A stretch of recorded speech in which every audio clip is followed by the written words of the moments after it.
আমি আবার উত্তর দেবো কেন? আপনি তো বললেন যে যদি যুদ্ধ করতো তাদের মধ্যে খেতাব প্রাপ্ত থাকতো। খেতাব প্রাপ্ত কেউ নাই তো। এর অর্থ হলো তারা যুদ্ধে অংশগ্রহণ করে নাই।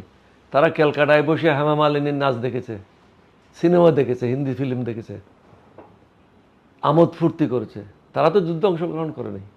তারা তো রর প্ররোচনায় কীভাবে বাংলাদেশে ফিরে আসে রক্ষী বাহিনী করবে, মুজিব বাহিনী করবে, এই ষড়যন্ত্রে লিপ্ত ছিল। রাশিয়াকে তারা ফলো করছিল, কিভাবে ক্ষমতায় দীর্ঘায়িত হবে, কিভাবে ক্ষমতায় টিকে থাকবে, এই পরিকল্পনা তারা করছিল এবং তারা এসে এটা বাস্তবায়নও করছে। মুজিব বাহিনী সৃষ্টি করেছিল, রক্ষী বাহিনী সৃষ্টি করেছিল।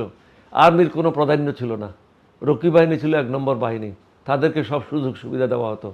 আর্মির অনেক অফিসারকে, অনেক অন্যান্য পদবীর লোকদেরকে রাস্তাঘাটে রক্ষী বাহিনী অত্যাচার করেছে, পিটিয়েছে। অনেক ঘটনা এরকম আছে, যার কারণে শেখ মুজিবকে যখন হত্যা করা হয় বাংলাদেশ সেনাবাহিনী উল্লাস করেছে। উল্লাস করার পিছনে একটাই কারণ, শেখ মুজিব আমোদ ফুর্তি করেছে, ভারতের দালাল হিসেবে কাজ করেছে, বাংলাদেশের জনগণের পক্ষে কোনো কাজ করে নাই। কারণ তার তো প্রসব বেদনা ছিল না, আমাদের তো প্রসব বেদনা ছিল। 9 মাস আমরা যুদ্ধ করেছি, কষ্টটা কি জিনিস, অস্ত্রের মুখে যাওয়া, গুলির মুখে যাওয়া যে কী কষ্ট, এটা তো শেখ মুজিব বুঝে নাই। সে তো পাকিস্তানের আতিথেয়তা গ্রহণ করে ওখানে মুরগি আর ছাগলের মাংস খেয়েছে। আর হাসিনা, তার যে প্রসব হয়েছে সেটা তো সেনানিবাসে হয়েছে।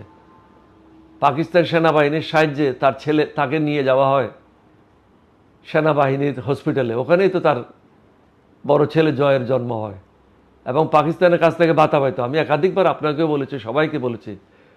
সুতরাং তারা পাকিস্তানকে গালি দেবে, তাদের মুখে এটা মানায় না।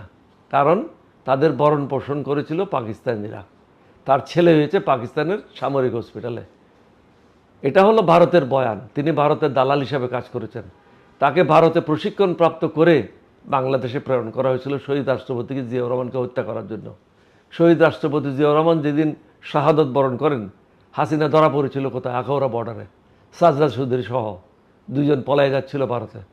তুমি যদি এই হত্যাকাণ্ডের সাথে জড়িয়ে না থাকো তাহলে তুমি ভারতে পলায় যাচ্ছিল কেন? সাজদা চৌধুরী সহ আখাউড়া বর্ডারে ধরা পড়ে এবং তাদেরকে ফিরিয়ে নিয়ে আসে।